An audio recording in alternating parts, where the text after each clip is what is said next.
मई और 9 मई के एक्ट्स में उन लोगों के खिलाफ जिनकी फैमिलीज कह रही थी, रो रही थी कि हमारे बच्चों ने इस मुल्क के लिए अपनी जान दी, अपना आज कुर्बान किया पाकिस्तान के लोगों के कल के लिए, इस मुल्क के कल के लिए, इस्लामिक रिपब्लिक ऑफ पाकिस्तान के लिए। And what do we get in return? तो ये उन लोगों के लिए कि पाकिस्तान जो अफवाज है, पाकिस्तान की अकाउंटेबिलिटी है, वो बड़ा जो प्रोसेस है वो बड़ा क्लियर है कि पाकिस्तान सबसे पहले है, इस मुल्क की सलामती सबसे पहले है। पाकिस्तान है तो कोई इदारा है, और पाकिस्तान है तो कोई चीज़ आगे बढ़ के चल सकती है। और आपको नज़र आया, और इसकी जो कड़ियाँ हैं वो मिलती हैं उन इक़दामात के साथ जो पाकिस्तान को कमज़ोर करने में इन्वॉल्व रहे हैं। आपको जो सेकंड फेज पे लोग उठाए गए, उनकी इन्वेस्टिगेशन के बाद सामने आया कि यहां और लोग भी जो इन्वॉल्व थे, जो अफवाज पाकिस्तान के थे, उनको उठाया गया और उनके खिलाफ सख्त से सख्त कार्रवाई की जा रही है। और जो अफवाज पाकिस्तान से नहीं थे, उनके खिलाफ भी इसी तरह कार्रवाई की जाएगी। और वो इसलिए कि पाकिस्तान की सलामती, पाकिस्तान की सॉवरेंटी हर चीज से पहले है।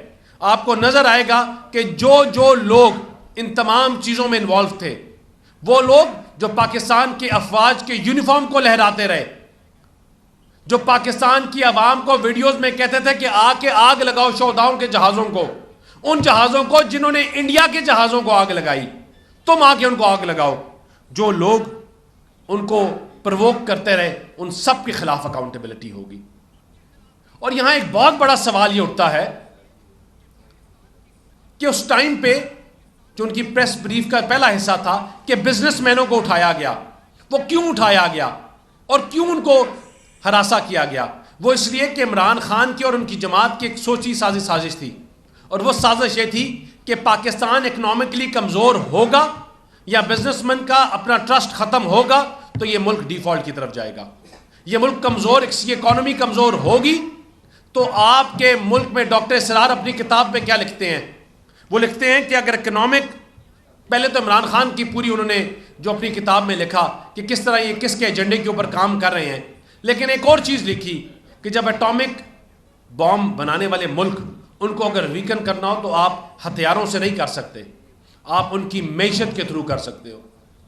और आपको नज़र आया कि पाकिस्तान की अफवाज को, पाकिस्तान की मैशत को कमज़ोर किया गया, वो सोशल मीडिया टेररिज्म के थ्रू वो आपको कमज़ोर किया गया। आपने जब ऐसे जो रऊफ हसन साहब के जो फ़ोन से शवाहिद निकले, उन आर्टिकल्स के थ्रू जो लिखवाए गए पाकिस्तान को कमज़ोर करने में, पाकिस्तान को इंटरनेशनल आइसोलेशन में करने के लिए। लेकिन ये चाहे जो भी कर लें कि ये इस मुल्क में जब अकाउंटेबिलिटी का प्रोसेस है हमारी अफवाज में और through out across the board, तो इंशाअल्लाह पाकिस्तान को कोई कमज़ोर नहीं कर सकता, पाकिस्तान को कोई तोड़ नहीं सकता। ये चाहे जितनी मर्जी 9 मई के वाक़यात को और प्रवोक करें, ये मुफ्ती बानी और शेख मुजीबुर रहमान की चीज़ों को जितना मर्जी लगाएं, लेकिन पाकिस्तान एक हकीकत है, ये अफवाज एक हकीकत है। हमारे बच्चों ने, शोधाओं ने जाने दी हैं, वो 30,000 रुपये तनख्वाह के लिए नहीं दी, वो पाकिस्तान के लिए, आपके लिए और हमारे फ्यूचर के लिए। और इंशाअल्लाह उनका खून राएगा नहीं जाएगा। ये अकाउंटेबिलिटी के जो प्रोसेस शुरू हुआ है ये तोड़ तक जाएगा, और इसमें जो लोग मुलविस हैं, जिन लोगों के कैरेक्टर्स की इन्वॉल्वमेंट है, they will all be held accountable. और आपको आगे आने वाले दिनों में नजर आएगा कि उनकी अकाउंटेबिलिटी भी होगी। ये मुल्क जिस तरह बेहतरी की तरफ जा रहा है, ये मुल्क बेहतरी की तरफ भी जाएगा। जो बहरानों और जो इश्यूज का मसले हैं वो भी हल होंगे, और इंशाअल्लाह पाकिस्तान स्टेबल होगा। और पाकिस्तान की स्टेबिलिटी हमारे लिए, आपके लिए सबसे ज़रूरी है, क्योंकि इंशाअल्लाह इस अफवाज पाकिस्तान के साथ मिलकर, मियाँ मोहम्मद नवाज शरीफ साहब के विजन के साथ, मियाँ शहबाज शरीफ साहब के विजन के साथ, पाकिस्तान वापस इस रीजन का इकोनॉमिक टाइगर बनेगा। पाकिस्तान वापस उन्हीं बुलंदियों पे जाएगा जहां से इन्होंने इसको धिक्का दिया था, जहां पाकिस्तान के खिलाफ ये पूरा एक सोची साजिश करके कमज़ोर किया था। ये मुल्क इकोनॉमिक टाइगर भी बनेगा और इंशाअल्लाह अपनी उन ऊंचाइयों को दोबारा छुएगा जहां से इसको हटाया गया था। پاکستان زندہ باد، یہ ملک ہے تو ہم ہیں، یہ ملک ہے تو ہماری سیاست ہے، اور پاکستان سے پہلے کچھ بھی نہیں ہے. شکریہ، بہت مہربانی.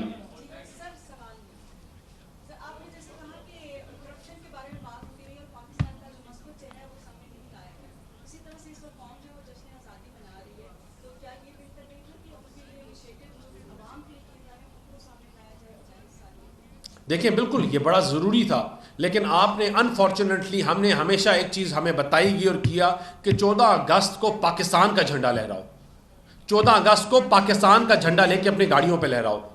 لیکن آپ کے ان لوگوں نے جو پاکستان میں تفریق کی بات کرتے ہیں، انہوں نے کہا کہ نہیں، تم ساتھ ہماری جماعت کا جھنڈا لگاؤ. اس کو کہتے ہیں تفریق کی شروعات. اور کس طرح اس کو انسنک کیا گیا ہے کہ جب یہ آپ کو یہ سائبر وارفیئر اور یہ جو 5th جنریشن وارفیئر ہے، اس میں چیزوں کو اس طرح سلولی اینڈ گریجولی پلانٹ کیا جاتا ہے. جس طرح آپ نے، انہوں نے ایک پوری نسل کو تباہی کی طرف لے کے گئے، پوری ایک نسل کو پاکستان میں جو ہماری تہذیب ہے اس کے خلاف لے کے گئے. تو یہ ان کی ایک شو آف، یہ ان کا ایک طریقہ واردات ہے جو انشاءاللہ نہ کبھی کامیاب ہوگا نہ ہو سکتا ہے، کیونکہ پاکستان کے ساتھ پاکستان کی عوام ہے، یہ فوج ہے، اور انشاءاللہ یہ ملک بہتری کی طرف جائے گا. Thank you.